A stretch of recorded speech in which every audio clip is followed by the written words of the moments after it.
Hello साथियों, this is शाद मोहम्मद खान, आपका दोस्त मोटिवेशनल स्पीकर। अपनी छोटी छोटी कहानियों से आपको जागरूक करने, आपके अंदर कुव्वत और ताकत जगाने के लिए मैं आता हूं। अपनी छोटी छोटी कहानियों से आपको मुखर करने के लिए आता हूं। दोस्तों, आज मैं आपको एक बहुत सत्यता पर आधारित एक कहानी, a beautiful story in a true life,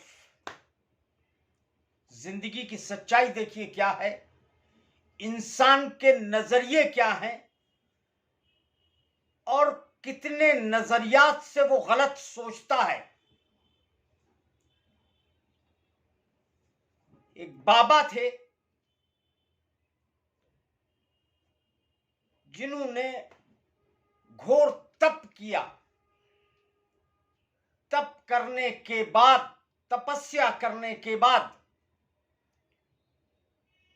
इनको भविष्यवाणी हुई कि तुम वैष्णो देवी के दर्शन करने के लिए जाओ।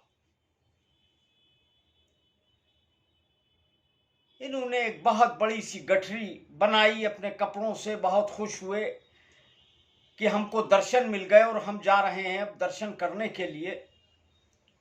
और गठरी को सर पे रखकर वैष्णो देवी के दर्शन करने चल दिए।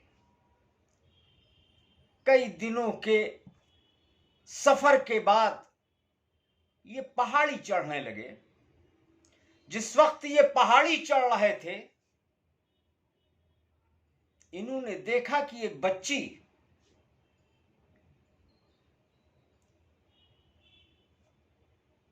15 साल की बच्ची 10 साल के बच्चे को अपने कंधों पर उठाए पहाड़ की चढ़ाई चढ़ रही थी। बाबा बहुत देर तक उस बच्ची को देखते रहे।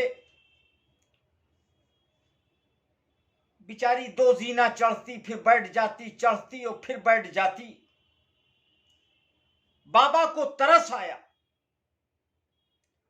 बाबा ने उस बच्ची से कहा कि बच्चे, ये जो तेरे कंधों पे बोझ है, ला तू मुझे दे दे, मैं तेरा बोझ कुछ कम कर दूं। उस बच्ची का जवाब सुनिएगा, बाबा का नजरिया देखिएगा, आपको नजरिए की सही पहचान होगी। बाबा ने जैसे ही कहा कि बच्चे लाओ तुम्हारा बोझ कुछ कम कर दूं, तुम्हारे बोझ को अपने साथ साझा कर लूं, तुम्हारी कुछ मदद कर दूं, उस बच्ची ने मुस्कुराते हुए कहा, बाबा बोझ तो आपके सर पर है, ये तो मेरा भाई है, ये विकलांग है, मेरा दायित्व है, ये मेरी मोहब्बत है, ये मेरा बोझ नहीं है। बाबा बहुत अपनी नजर में अपमानित हुए कि उनका नजरिया कितना गलत था कि वाकई में जो पोटली अपने सर पे रखे हुए थे वो बोझ थी। इंसान किसी के ऊपर बोझ नहीं होता। यहां से आपको ये कहानी की सीख मिलती है कि इंसान के नजरियात कितनी जल्दी बदल जाते हैं, एक इंसान को बोझ समझने लगते हैं। साथियों, आज एक और छोटी सी कहानी मैं आपके साथ शेयर करूंगा, आपको मजा आएगा। मेरे दोस्त, आपसे गुजारिश है कि हमारी बातों को आप लोगों तक पहुंचाएं। मैं बहुत काबिल आदमी नहीं हूं, बहुत ज्यादा पढ़ा लिखा भी नहीं हूं। मैं आपको सिर्फ अपनी बातों से जागरूक कराने आता हूं, या यूं समझ लीजिए कि ये कहीं ना कहीं से मेरी जिंदगी के साथ गुजर चुका है, जो मैं आपको सुनाता हूं। ये तो हो गया नजरिया। अब स्टोरी आती है हेट के ऊपर, नफरत के ऊपर, कि इंसान किसी से कितनी और कैसे नफरत कर सकता था।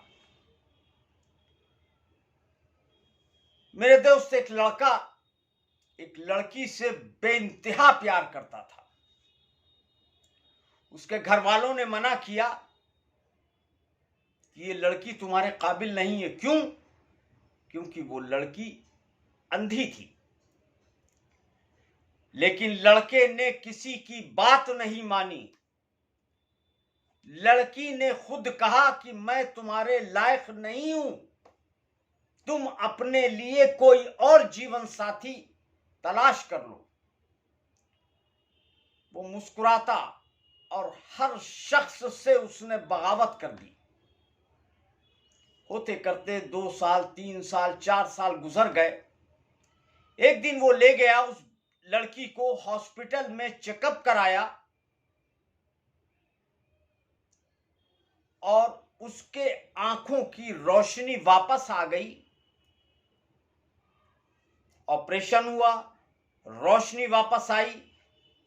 1 महीने के बाद जब उसके आंखों की पट्टी खुली तो उसको सब दिखाई देने लगा,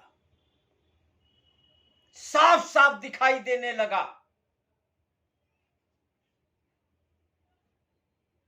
तो लड़का मुस्कुरा के उसकी तरफ देख रहा था कि उसकी खुशी का अभ्यास वो खुद कर रहा था, वो खुद महसूस कर रहा था उस खुशी को। लेकिन जैसे ही उस लड़की को पता चला कि ये लड़का अंधा है, तो उस लड़की ने बहुत हिकारत के साथ उसको देखा और कहा कि मैं किसी अंधे के साथ शादी नहीं कर सकती। वो लड़का उठा और मुस्कुरा के कहने लगा, इन आंखों की बहुत हिफाजत करना, ये हमारी आंखें हैं जिससे तुम आज दुनिया देखोगी। और वो वहां से चला गया। मेरे दोस्त, मैं आपको विराम दूंगा। आप अंदाजा लगाइए, घृणा की एक इंतहा हो सकती है। प्यार उसको करें जो आपके प्यार के काबिल हो, उसको न करें कि जिसके नजरियात चेंज हो जाते हों, वक्त के साथ उसके नजरियात बदल जाते हों, वक्त के साथ उसकी निगाह बदल जाती है। मेरे दोस्त, जिस वक्त इंसान फर्श से अर्श पर आता है तो हमने बड़े बड़ों को देखा है रास्ता काटते हुए कि कहीं ये शख्स हमसे कोई फरमाइश ना कर दे। मेरे दोस्त, मैं अब विराम चल दूंगा। बहुत बड़ी वीडियो हो गई है, आप समझ गए होंगे, और ये कहीं ना कहीं मेरे जीवन पर आधारित हैं ये कहानियां।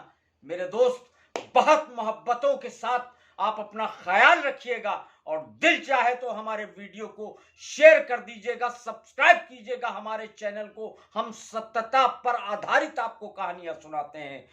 बहुत मोहब्बतों के साथ आप अपना ख्याल रखिएगा। जय हिंद।